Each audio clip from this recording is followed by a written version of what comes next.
اس کے اختیار میں ہوتی ہے اور اس کی رہنمائی میں چلتی ہے۔ اس کا مطلب کیا ہے؟ اس کا مطلب یہ ہے آسان الفاظ میں کہ میں جتنا اپنے آپ کو روح القدس کے تابع کروں گا، جتنا زیادہ اس کا کنٹرول میری زندگی پر ہوگا، جتنا زیادہ اس کا اثر میری زندگی پر ہوگا، جتنا زیادہ میں اس کی رہنمائی میں چلوں گا، میں اتنا ہی زیادہ روح سے معمور ہوں گا، اتنا ہی زیادہ روح سے معمور ہوں گا۔ اور یہ جو بھرنا لفظ ہے نا، اس کے لیے اور بھی لفظ استعمال ہوئے، جس طرح غصے سے بھرنا، وہ بھی سیم قسم کا بھرنا۔ جب آپ غصے سے بھر جاتے ہیں تو آپ کو کون کنٹرول کرتا ہے؟ آپ کو کون کنٹرول کر رہا ہوتا ہے؟ غصہ کنٹرول کرتا ہے۔ غصے کے بعد آپ کیا کہتے ہیں اکثر؟ یار مینوں پتہ ہی نہیں لگا، مینوں سمجھ ہی نہیں آئی کہ میرے نہ ہویا کی ہے۔ ہم اس طرح کے لفظ استعمال کرتے ہیں کہ نہیں؟ اس لیے کہ جب آپ روح سے غصے سے بھرتے ہیں تو آپ کو غصہ کنٹرول کرتا ہے۔ جب آپ روح سے بھر رہے ہوتے ہیں تو آپ کی زندگی کو کون کنٹرول کر رہا ہوتا ہے؟ روح، خدا کا روح کنٹرول کرتا ہے۔ سو اگر آپ کی زندگی خدا کے روح کے اختیار میں ہے، اگر آپ کی زندگی اس کے اثر میں ہے، اگر آپ اس کی رہنمائی میں چلتے ہیں تو آپ روح القدس سے معمور ہیں۔ یہ کوئی قوت، فورس نہیں ہے، کوئی ایسی چیز نہیں ہے کہ مجھے کوئی پینسل پکڑا کے کہے جی آ میرچے بھی روح القدس سے تھے، میں پینسل تینوں پھڑائی تو ہونا تیرچے آ گیا۔ یہ غلط تعلیم ہے۔ روح القدس کوئی فورس نہیں، روح القدس شخصیت ہے۔ روح القدس کیا ہے؟ یہ بات یاد رکھیے گا، روح القدس شخصیت ہے، وہ کوئی فورس نہیں ہے، کوئی طاقت نہیں ہے کہ ایک وڈے خادم کو تسی ہاتھ لوا لو گے تو وہ طاقت تہاڈے اندر آ جائے گی۔ اس طرح سے نہیں ہوتا۔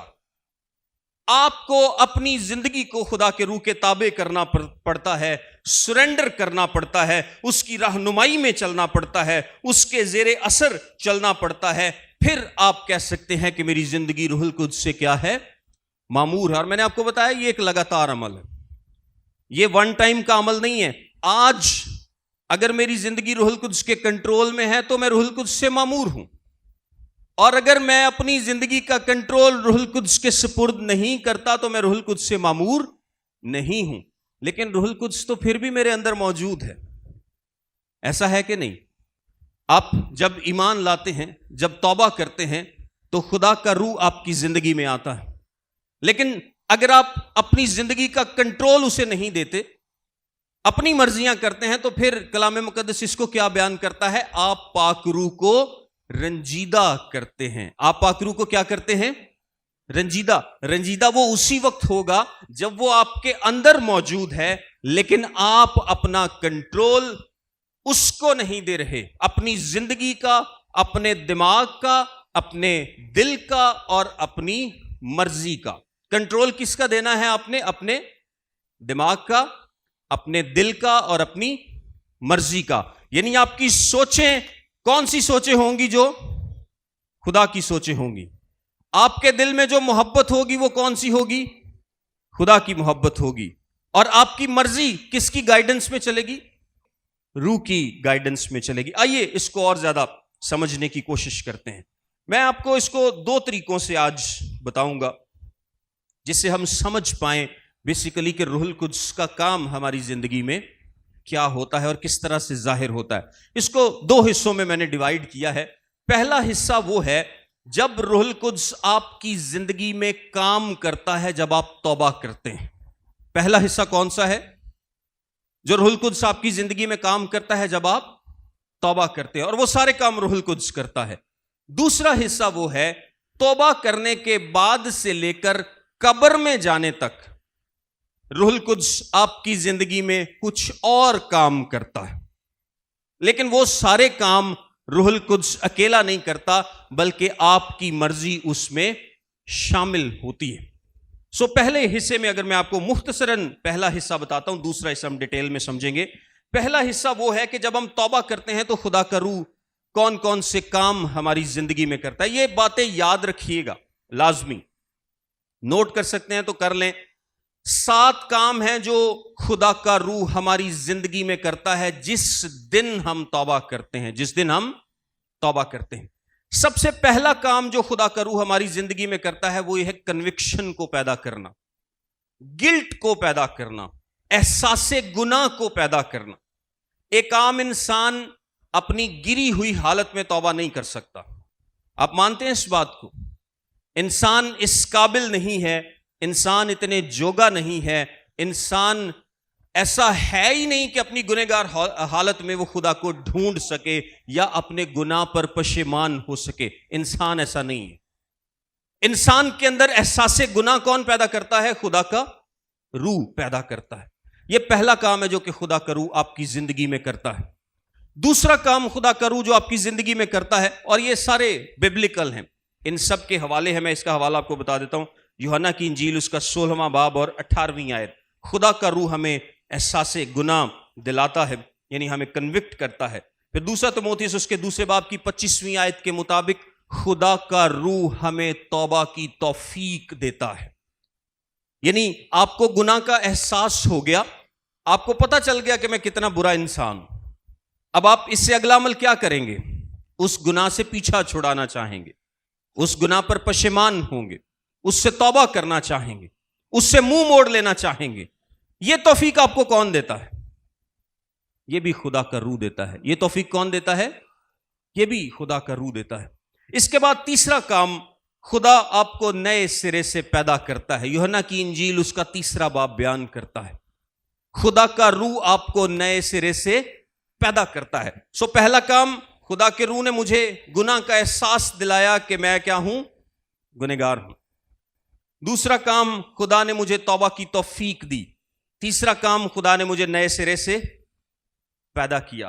چوتھا کام جو خدا کا روح کرتا ہے، وہ ہمارے دل میں بس جاتا ہے۔ وہ ہمارے دل میں بس جاتا ہے۔ دیکھیں، ایک جو گنہگار انسان ہے نا، اس کے دل میں خدا کا روح نہیں ہوتا۔ ایک گنہگار انسان کے دل میں خدا کا روح نہیں ہے، وہ خدا کے روح سے خالی ہے۔ لیکن جب ایک انسان توبہ کر لیتا ہے، یسوع کو اپنا نجات دہندہ قبول کر لیتا ہے، تو کلام مقدس میں کیا لکھا ہے کہ تم خدا کا مقدس ہو، خدا کا روح تم میں بسا ہوا ہے۔ لیکن یہ کب بستا ہے؟ جب آپ کیا کرتے ہیں؟ توبہ کرتے ہیں۔ پانچواں کام جو خدا کا روح کرتا ہے، وہ ہمیں مسیح کے بدن کا حصہ بنا دیتا ہے۔ کیا کرتا ہے؟ مسیح کے بدن کا حصہ بنا دیتا ہے۔ مسیح کے بدن سے کیا مراد ہے؟ کلیسیا کیا ہے؟ ایک بدن ہے۔ اس کا سر کون ہے؟ یسوع مسیح ہے۔ اور ہم کیا ہے؟ فردن فردن اعضاء ہیں۔ ہم اس بدن کا حصہ ہیں، لیکن ہمیں بدن کا حصہ کون بناتا ہے؟ روح۔ ہم کلیسیا میں شامل نہیں تھے، ہم کلیسیا میں شامل نہیں تھے۔ جس دن ہم نے توبہ کی، خدا کے روح نے نہ صرف ہمارے دل میں بسیرا کیا، بلکہ ہمیں خدا کے بدن کا حصہ بنا دیا۔ آمین۔ چھٹا کام جو خدا کا روح کرتا ہے، وہ ہم پر مہر کر دیتا ہے۔ افسیوں کے خط کے پہلے باب کی 13ویں اور 14ویں آیت اس کو بیان کرتی ہے۔ سیل کر دینا، یعنی جس دن آپ توبہ کرتے ہیں، خدا کا روح آپ پر ایک سیل لگا دیتا ہے کہ یہ شخص کیا ہے؟ یہ میرا ہے۔ جب آپ کی منگنی کسی سے ہوتی ہے تو اس کا کیا مطلب ہوتا ہے؟ منگنی کا کیا مطلب ہے؟ کہ اب یہ میرا ہے۔ یا جب آپ مکان کا بیانہ کرتے ہیں تو کیا مطلب ہوتا ہے اس کا؟ کہ یہ مکان آج سے میرا ہے۔ اس کی یہ ابھی ریئلائز نہیں ہوا، یعنی ابھی میرے پاس یہ آیا نہیں مکمل طور پر، لیکن یہ میرا ہے۔ پکا بیانہ جنہوں کہتے ہیں، پکا ٹوکن۔ یہی لفظ استعمال ہوا ہے کہ جس دن آپ توبہ کرتے ہیں، خدا کا روح آپ کو بیانے کے طور پر دیا گیا ہے۔ خدا کہتا ہے کہ چونکہ میں نے اپنا روح تیرے اندر بھیجا ہے، تو آج سے میرا ہے، تو بادشاہی میں ضرور آئے گا، کیونکہ خدا کا روح اب کیا ہے؟ تیرے اندر بستا ہے۔ یہ سیل ہے آپ کے لیے، یہ کنفرمیشن ہے کہ آپ نجات پا چکے ہیں، آپ خداوند کے ہیں۔ اور ساتواں کام خدا کا روح کرتا ہے، وہ آپ کو موت اور گناہ سے چھٹکارا دے دیتا ہے۔ جس دن آپ توبہ کر لیتے ہیں، اس کے بعد نہ موت آپ پر قابض رہے گی، نہ گناہ آپ پر قابض رہے گا۔ آپ دوسری موت کو نہیں دیکھیں گے۔ آمین۔ اچھا، یہ ساتوں کام کس نے کیے؟ یہ ساتوں کام کس نے کیے ہیں؟ خدا کے روح نے کیے ہیں۔ آپ نے کوئی کام کیا اس میں سے؟ ہم نے صرف خداوند کو قبول کیا ہے، خداوند یسوع مسیح کو اپنا شخصی نجات دہندہ قبول کیا ہے، لیکن قبول کرنے کا فضل بھی کس نے دیا ہے؟ خدا کے روح نے دیا ہے. سو گناہ کی کنوکشن سے لے کر خداوند کا ہمارے دل میں آنا، ہمیں نئے سرے سے پیدا کرنا، ہمارے دل میں بس جانا، مسیح کے بدن کا حصہ بنانا، ہم پر مہر کرنا اور ہمیں گناہ سے چھٹکارا دینا، یہ سارے کام کس نے کیے ہیں؟ خدا کے روح نے کیے. اسی لیے تو ہم کہتے ہیں کہ ہماری نجات کا 100% کریڈٹ کس کا ہے؟ خدا کا ہے. اس میں نے اور آپ نے کیا کیا ہے؟ سانو تے گناہ دا احساس بھی خدا دے روح نے دوایا تے سانو توبہ دی توفیق بھی خدا دے روح نے دیتی. پھر وہ آپ ہی ساڈے دل دے اندر وس گیا، انہیں سانو نواں بھی بنا دیتا، کیونکہ ہمارے پرانے دل میں وہ نہیں بس سکتا تھا. اس نے ہمیں نیا بنایا اور وہ اس دل میں بس گیا. اس نے ہمیں مسیح کے بدن کا حصہ بھی بنایا اور گناہ اور موت سے ہماری مخلصی بھی کرائی. سارے کام خدا کے روح نے کیے اور ہم خدا کے نام کو اس بات کے لیے جلال دیتے ہیں کہ ہمارا خدا ہم سے اتنی محبت کرتا ہے. یہ وہ سارے کام ہیں جو تب ہوتے ہیں جب آپ توبہ کرتے ہیں، ایک دفعہ کیے جانے والے کام ہیں. لیکن اب جو میں دوسرا حصہ آپ کو بتانے لگا ہوں، یہ وہ کام ہیں جو آپ کی ساری عمر چلتے رہتے ہیں، ساری عمر آپ کے ساتھ ساتھ رہتے ہیں. اور کلام میں لکھا ہے نا کہ درخت اپنے پھلوں سے پہچانا جاتا ہے.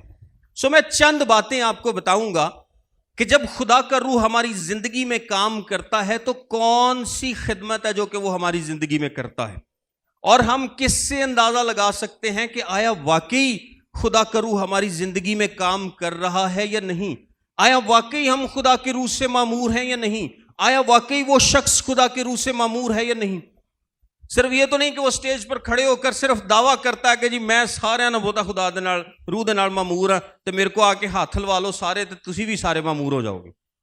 کیا صرف ایسا تو نہیں ہے؟ 5 باتیں میں آپ کو اس تعلق سے بتاؤں گا جو کہ اس شخص کی زندگی میں نظر آتی ہیں جو کہ خدا کے روح سے معمور ہوتا ہے. آمین. سب سے پہلی بات، اور ہم اس کو روح القدس کی خدمات بھی کہتے ہیں جو کہ ہماری زندگی میں وہ کرتا ہے. میں نے آپ کو 7 باتیں بتائی ہیں، 7 خدمات روح القدس کی بتائی ہیں جو کہ وہ کرتا ہے جس دن ہم توبہ کرتے ہیں، اور وہ صرف خدا کا روح ہی کر سکتا اور کوئی نہیں کر سکتا. اب ہم اس سے آگے بڑھ گئے، اب ہم نے توبہ کر لی، اب ہم مسیحی بن گئے، اب آگے کیا ہوگا؟ آئیے ان باتوں کو دیکھتے ہیں. سب سے پہلے جو خدا کا روح ہماری زندگی میں کام کرتا ہے وہ ہمیں خدا کی قربت میں لے آتا ہے. وہ ہمیں خدا کی قربت میں لے آتا ہے، خدا کے پاس لے آتا ہے. ہماری خدا سے رفاقت بن جاتی ہے، ہم خدا سے کلوز ہو جاتے ہیں. اور روحانی طور پر ہو یا جسمانی طور پر آپ کی زندگی کی جو بھی ضرورت ہے وہ خدا کے پاس پہلے سے موجود ہے، خدا کے پاس پہلے سے موجود ہے. اور جب آپ کو خدا کا روح آپ کی رسائی باپ تک کرا دیتا ہے تو اس کا کیا مطلب ہے کہ اب جو باپ کا ہے اس کی رسائی آپ تک ہو چکی، جو باپ کا ہے اس کی رسائی آپ تک ہو چکی. غور سے سمجھیے گا اس کو. خدا نے ہمیں کیا بنایا ہے؟ اپنے لے پالک بیٹے بنایا، اور خدا نے ہمیں مسیح کے ساتھ اپنی مسیح کی میراث میں کیا کیا ہے؟ شریک کیا ہے. آمین. سارے جانتے اس بات کو. یہ کس نے کیا؟ یہ جب ہم توبہ کرتے ہیں تو خدا کا روح ہمیں خدا کی قربت میں لے آتا ہے، ہمیں خدا کے قریب لے آتا ہے. میں آپ کے سامنے ایک حوالہ پڑھوں گا، غلطیوں کا خط اس کا 4 باب اور اس کی 6 اور 7 آیت میں لکھا ہے، چونکہ تم بیٹے ہو اس لیے خدا نے اپنے بیٹے کا روح ہمارے دلوں میں بھیجا جو ابا یعنی اے باپ کہہ کر پکارتا ہے. پس اب تو غلام نہیں بلکہ بیٹا ہے، اور جب بیٹا ہوا تو خدا کے وسیلے سے وارث بھی ہوا. بیٹے کا مطلب کیا ہے؟ جب بیٹا ہم کہتے ہیں نا تو بیٹے کا ایک کامن سی بات ہمارے ذہن میں آتی ہے، اور وہ کیا ہوتی ہے؟ رسائی. وہ کیا ہوتی ہے؟ رسائی. جب میں کسی کو باپ کہوں گا یا کوئی مجھے بیٹا کہے گا تو اس کا کیا مطلب ہے؟ کہ اب میری رسائی ہے اس تک. اب کیا ہے؟ میری رسائی ہے. جو کچھ باپ کا ہے وہ میرا ہے. اب جو کچھ بھی باپ کا ہے وہ کیا ہے؟ میرا ہے. میری رسائی باپ تک ہو گئی ہے. تو جب رسائی ہو گئی، میں بیٹا کہلایا، خدا نے مجھے اپنا بیٹا بنا لیا، تو اب میرے پاس کس چیز کی کمی ہے؟ کوئی کمی رہ جاتی ہے انسان کو؟ جب آپ خدا کے ہی بیٹے بیٹیاں بن گئے تو آپ کی زندگی میں کوئی کمی ہونی چاہیے، سوال ہی پیدا نہیں ہوتا. آپ کو روحانی طور پر جس چیز کی بھی ضرورت ہے وہ خدا کے پاس موجود ہے، بلکہ آپ کی ضرورت سے بہت بڑھ کر موجود ہے۔ آپ خداوند میں خوش رہتے ہیں، خداوند میں شادمان رہتے ہیں، اس کی رفاقت میں خوش رہتے ہیں، آپ اس کی پریزنس کو انجوائے کرتے ہیں، کیونکہ آپ کی روح کی تازگی کے لیے جو کچھ بھی آپ کو چاہیے اب آپ کو اس کی ایکسیس مل گئی۔ آمین۔ ہن تالا کھل گیا، اب رسائی ممکن ہو گئی ہے، پہلے یہ رسائی نہیں تھی۔ سب کچھ باپ کے پاس موجود ہے، آپ کے پاس کچھ نہیں ہے، لیکن آپ نے توبہ کی اور خدا کے روح نے باپ تک آپ کی رسائی کرا دی۔ آمین۔ اب جو کچھ باپ کا ہے وہ آپ کا، جو کچھ باپ کے پاس موجود ہے وہ آپ کے پاس بھی موجود ہے۔ تو اس سے کیا ہوگی؟ آپ کو سیٹسفیکشن ملے گی، آپ اچھا محسوس کریں گے، بھرپور محسوس کریں گے، انجوائے کریں گے، خوش ہوں گے، خداوند میں شادمان ہوں گے۔ اور میں چند ایک حوالے شادمانی کے تعلق سے آپ کو بتاتا ہوں۔ زبور 27 میں جس طرح داؤد کہتا ہے نا کہ میں نے خداوند سے ایک درخواست کی ہے اور میں اسی کا طالب رہوں گا کہ میں خداوند کے گھر میں رہوں، میں ہمیشہ خداوند کے گھر میں رہوں اور اس کی ہیکل میں کیا کروں؟ استفسار کیا کروں۔ پھر زبور 42 میں وہ کہتا ہے جیسے ہرنی پانی کے نالوں کو ترستی ہے ویسے ہی اے خدا میری روح تیرے لیے ترستی ہے۔ پھر زبور 73 میں وہ کہتا آسمان پر تیرے سوا میرا کون ہے اور زمین پر تیرے سوا میں کسی کا مشتاق نہیں۔ اس کا کیا مطلب ہے؟ مطلب یہ کہ اب آپ کی رسائی باپ کے ریسورسز تک ہے، اور باپ کے پاس کیا چیز ہے؟ اس کے پاس ہر چیز۔ باپ کے پاس کیا ہے؟ اس کے پاس ہر چیز ہے جو آپ کو روحانی طور پر سیٹسفائی کر سکتی ہے۔ سو اگر آپ کسی شخص کو دیکھتے ہیں جو کہ بہت ہی سیٹسفائیڈ ہے، بہت ہی شادمان ہے اور اس کے چہرے سے خوشی نظر آتی ہے، وہ خداوند کو انجوائے کرتا ہے، جس طرح ابراہیم کو خدا نے کیا کہا تھا؟ تیرا اجر کون ہے؟ میں تیری سپر اور تیرا اجر ہوں۔ وہ خداوند کو انجوائے کرتا ہے، اس کی رفاقت کو انجوائے کرتا ہے، اس کی پریزنس کو انجوائے کرتا ہے، اس بات سے خوش ہے کہ خداوند نے مجھے اپنے تمام ریسورسز تک، ذرائع تک رسائی دے دی ہے، جو کچھ باپ کا ہے وہ میرا ہے، اور میں باپ کی حضوری میں کیا ہوں؟ شادمان ہوں، خوش ہوں۔ جس طرح ہرنی پانی کے نالوں کو ترستی ہے، میں اسی طرح خداوند کی حضوری کو ترستا ہوں، اور میری خواہش کیا ہے کہ میں ہمیشہ خداوند کے حضور میں رہوں، اس کے چرنوں میں بیٹھا رہوں، اس کی حضوری میں بیٹھا رہوں، اس کی رفاقت کو پسند کروں، اس کی رفاقت میں رہوں، اس کے چہرے کو تکتا رہوں۔ آمین۔ اگر آپ دیکھیں کہ آپ کی زندگی میں یہ فیلنگ موجود ہے تو یہ کس کا کام ہے؟ یہ خدا کے روح کا کام ہے۔ یہ اس کے روح کے بغیر ممکن نہیں ہو سکتا، یہ خدا کے روح کی خدمت ہے۔ اور اگر آپ بھرپور طریقے سے باپ کی حضوری کو انجوائے کرتے ہیں تو آپ کیا ہے؟ پاک روح سے معمور ہیں، آپ پاک روح سے معمور ہیں۔ تے جے تسی دعا تو بائبل تو حضوری تو ہر یہو جی چیز تو دوڑ دے پھر دے ہو تے کہو جی میں جناب 6 گھنٹے دعا چ بہ کے آیا تے بڑا جناب مسا تے آیا بھریا میں۔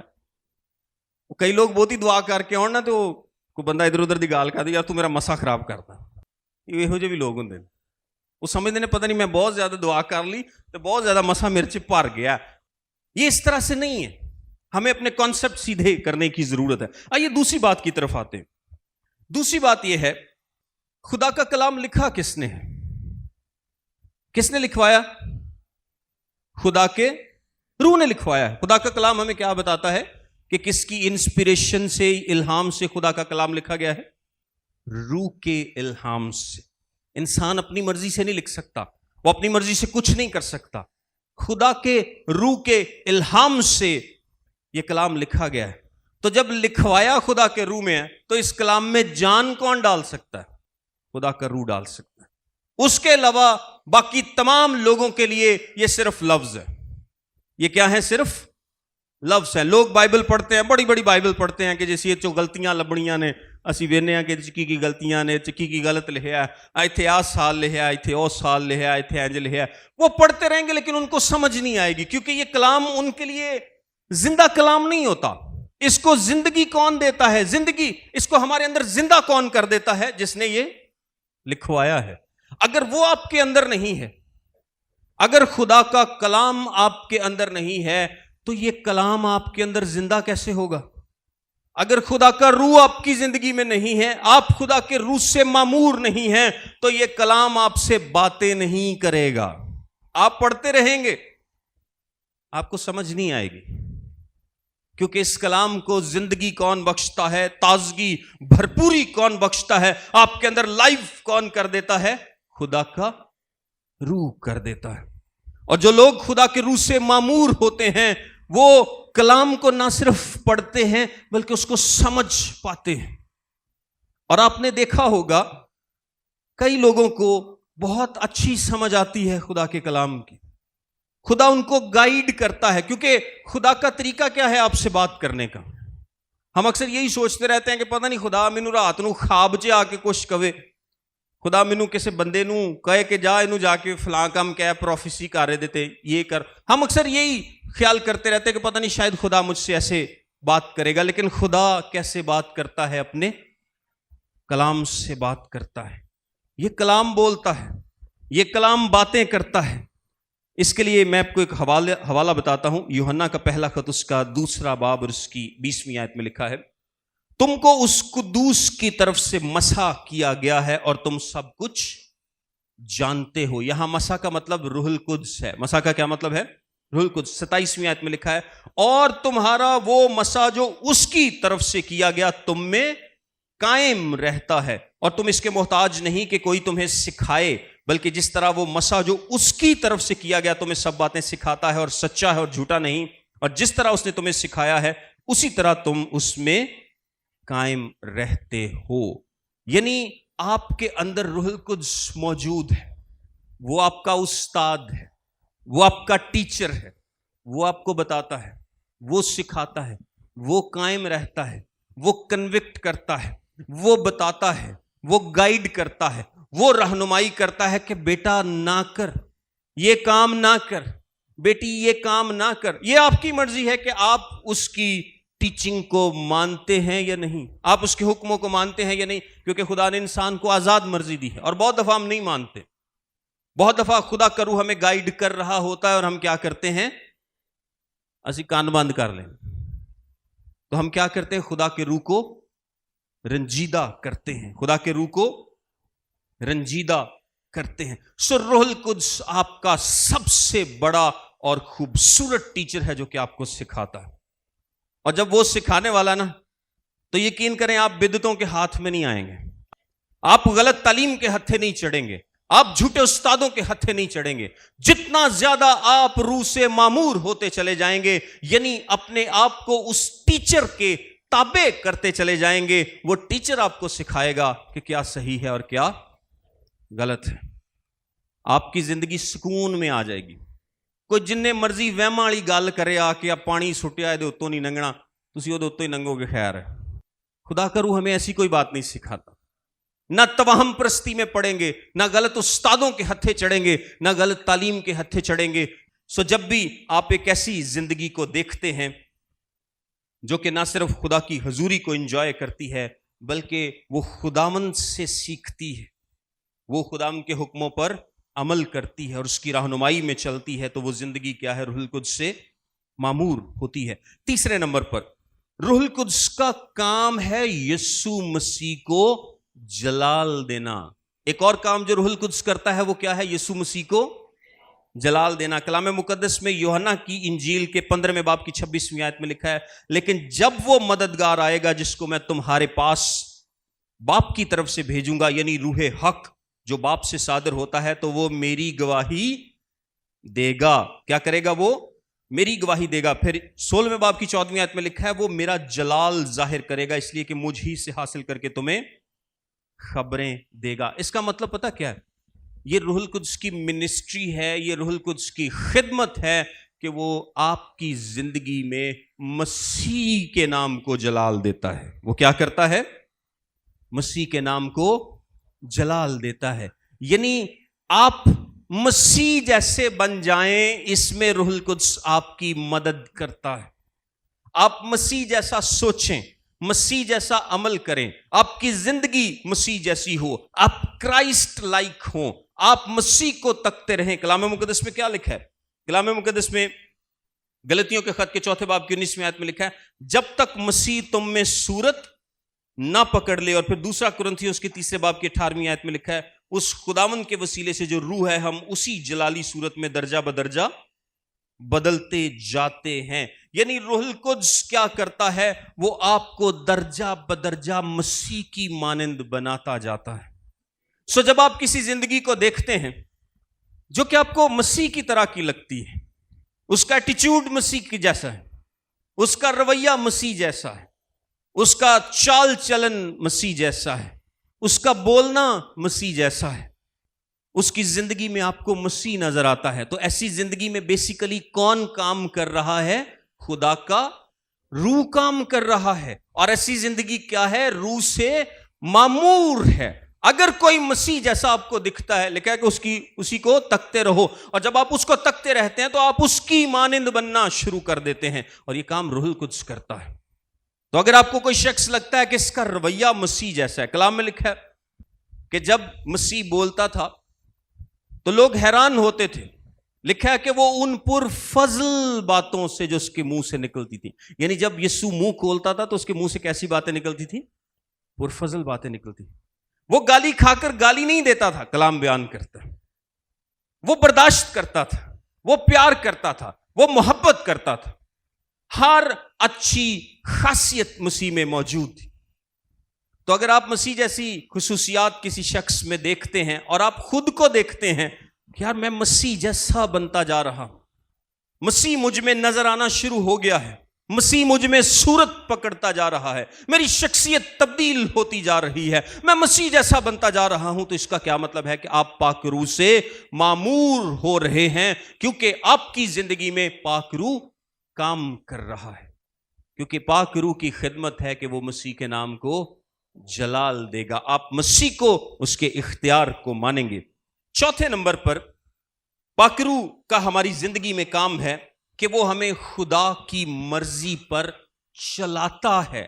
پاک روح کیا کرتا ہے؟ ہمیں خدا کی مرضی پر چلاتا ہے. اس کے لیے میں 2-3 حوالے آپ کو بتاتا ہوں. اعمال کی کتاب کے 13ویں باب میں جب انطاکیہ میں وہ لوگ دعا کر رہے تھے، روزہ رکھا ہوا تھا کہ ہم کس کو خدمت کے لیے بھیجیں، تو کلام مقدس میں کیا لکھا ہے؟ روح القدس نے کہا میرے لیے پولس اور برناباس کو کیا کر دو؟ الگ کر دو. کس نے کہا؟ روح القدس نے کہا. پھر اعمال کی کتاب کے 15ویں باب میں روح القدس نے اور ہم نے مناسب جانا. روح القدس نے اور ہم نے مناسب جانا. پھر رومیوں کے خط کے 8ویں باب کی 14ویں آیت میں لکھا ہے اس لیے جتنے خدا کے کلام کی ہدایت سے چلتے ہیں وہی خدا کے بیٹے ہیں. یعنی روح القدس کیا کرتا ہے؟ آپ کی زندگی میں خدا کی مرضی کو پورا کرتا ہے. وہ آپ کو بھیجتا ہے، آپ کو سکھاتا ہے، آپ کو ٹرین کرتا ہے، آپ کو گائیڈ کرتا ہے تاکہ آپ کیا کر سکے؟ خدا کی مرضی کو پورا کر سکے. وہ آپ کو اسٹرینتھ دیتا ہے، آپ کو قوت اور ہمت دیتا ہے تاکہ آپ خدا کی مرضی کو کیا کر سکے؟ پورا کر سکے. زبور 143 کی 10ویں آیت میں لکھا ہے مجھے سکھا کہ تیری مرضی پر چلوں. یعنی کون سکھائے گا؟ خدا کا روح سکھائے گا. زبور 119 اس کی 35ویں آیت میں لکھا ہے مجھے اپنے فرمان کی راہ پر چلا. کون چلائے گا؟ خدا کا روح چلائے گا. زبور 119 اس کی 133ویں آیت میں لکھا ہے اپنے کلام میں میری رہنمائی کر. کون رہنمائی کرے گا؟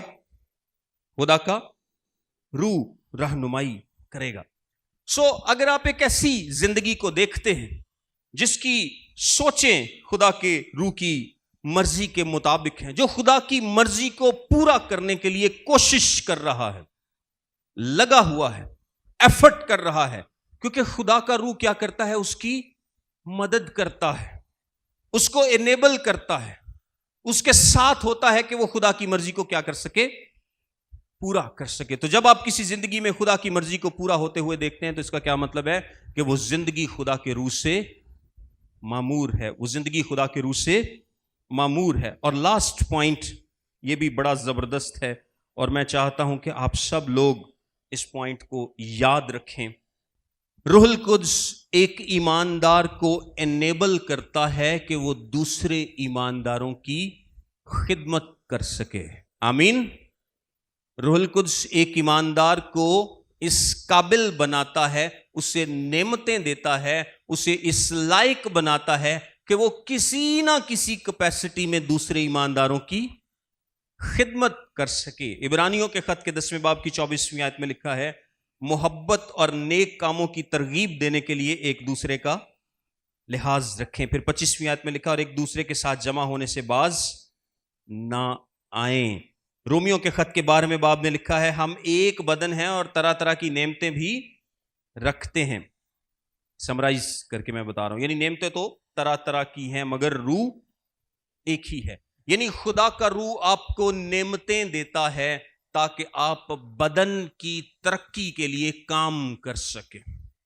اگر آپ کسی شخص کو دیکھتے ہیں کہ وہ بدن کی ترقی کے لیے کام کر رہا ہے، تو جتنا زیادہ کام کر رہا ہے اس کا کیا مطلب ہے کہ خدا کا روح اس کو اتنا ہی انیبل کر رہا ہے. ضروری نہیں ہے کہ آپ یہاں پر آ کر کلام سنائیں گے تو یہی خدمت ہے. اگر آپ دریاں سیدھی کرتے ہیں، آپ جوتیاں سیدھی کرتے ہیں، آپ صفائی کرتے ہیں، آپ چٹائیاں بچھاتے ہیں، آپ ایونجلزم کرتے ہیں، آپ کچھ بھی کرتے ہیں، آپ مسیح کے بدن کی ترقی کا باعث بن رہے ہیں. آمین. کچھ بھی کام آپ بدن میں کریں گے تو اس کا مطلب ہے کہ وہ کس نے آپ کو انیبل کیا ہے؟ روح القدس نے کیا. جتنا دل سے کریں گے، جتنا آگے بڑھ کے کریں گے، جتنا خوشی سے کریں گے، جتنا دلیری کے ساتھ کریں گے، اتنا ہی زیادہ آپ خدا کے روح سے کیا ہوں گے؟ معمور ہوں گے. اور کوئی شخص یہ نہیں کہہ سکتا کہ میں نے توبہ کر لی ہے، اب میں تو جناب سارے نہ وکھرا ہی ہوں، میرا کسی نہ کوئی تعلق نہیں، وہ گرجے بھی نہیں جانا تو وہ یہ بھی دعویٰ کری جائے جی میں خدا دے روح نہ پریا ہاں، خدا دے روح نہ معمور ہاں، تو جنہیں ہونا میرے کو آ جائے. اس طرح کے بھی لوگ ہوتے ہیں. کلام ہمیں ایسے شخص کے بارے میں نہیں بتاتا کہ وہ خدا کے روح سے معمور ہے، بلکہ جو خدا کے روح سے معمور ہے، خدا کا روح اس کو انیبل کرتا ہے کہ وہ دوسروں کی خدمت کرے گا، وہ بدن کی ترقی کے لیے کام کرے گا، بڑھ چڑھ کے کام کرے گا، اپنی جان لگا دے گا تاکہ بدن ترقی پائے. جس طرح ایک ہاتھ دوسرا ہاتھ. ایک واقعہ سی ایس لوئس کا ہے. وہ کہتا کہ میں چھری سے سیب کاٹ رہا تھا اور اچانک میری انگلی کٹ گئی.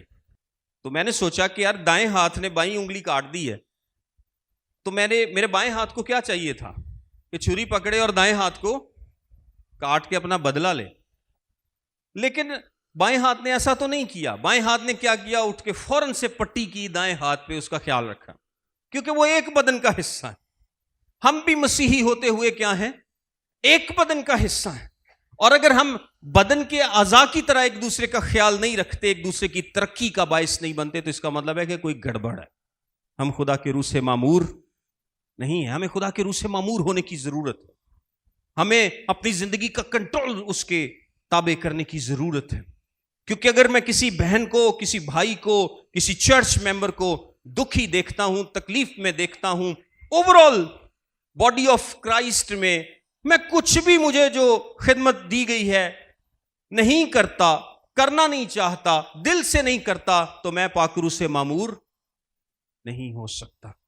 خدا نے ہر کسی کو اپنی مرضی سے نعمتیں دی ہیں، برکتیں دی ہیں، کام دیے ہیں، ذمہ داریاں دی ہیں.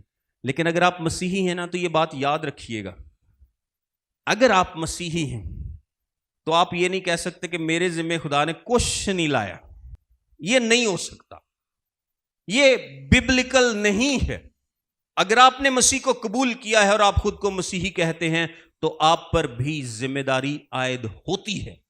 کوئی نہ کوئی ذمہ داری ضرور ہے. جس طرح اس بدن میں ہاتھ ہے، پاؤں ہیں، کوئی بھی اعضاء دوسرے کو نہیں کہہ سکتا کہ وہ اس سے کمتر ہے یا دوسرا اس سے زیادہ اہم. ہر کسی کی ذمہ داری ہے، آپ کی بھی ذمہ داری ہے.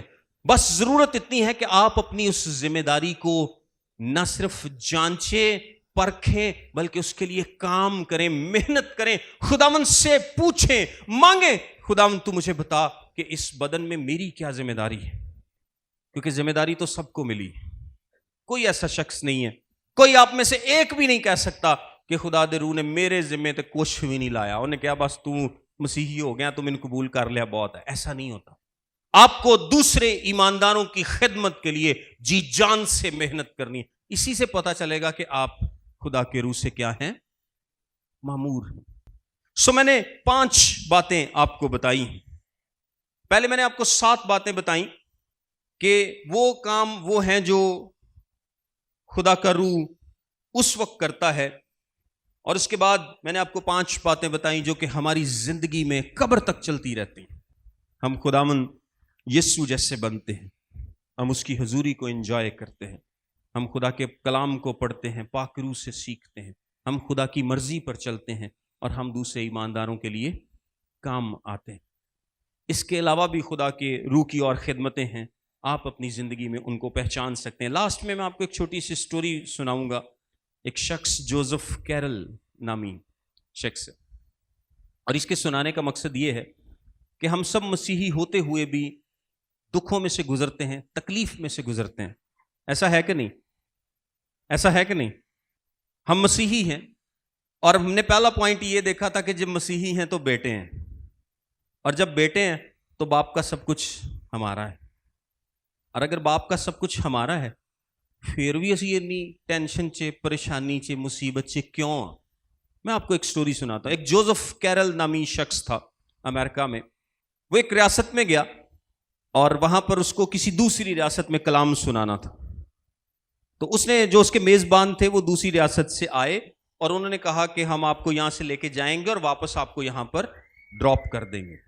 اب جب وہ کلام سنا کر واپس آیا تو اس نے دیکھا کہ سامنے گھر کی بتیاں آن ہیں اور انہوں نے واپس دور جانا ہے. تو اس نے اپنے چھوڑنے والوں کو کہا تم مجھے یہاں پر چھوڑ دو، سامنے گھر کی بتیاں چل رہی ہیں تو میں کیا کروں گا، خود چل کے وہاں پر چلا جاؤں گا، تمہیں دیر ہو رہی ہے تم جاؤ.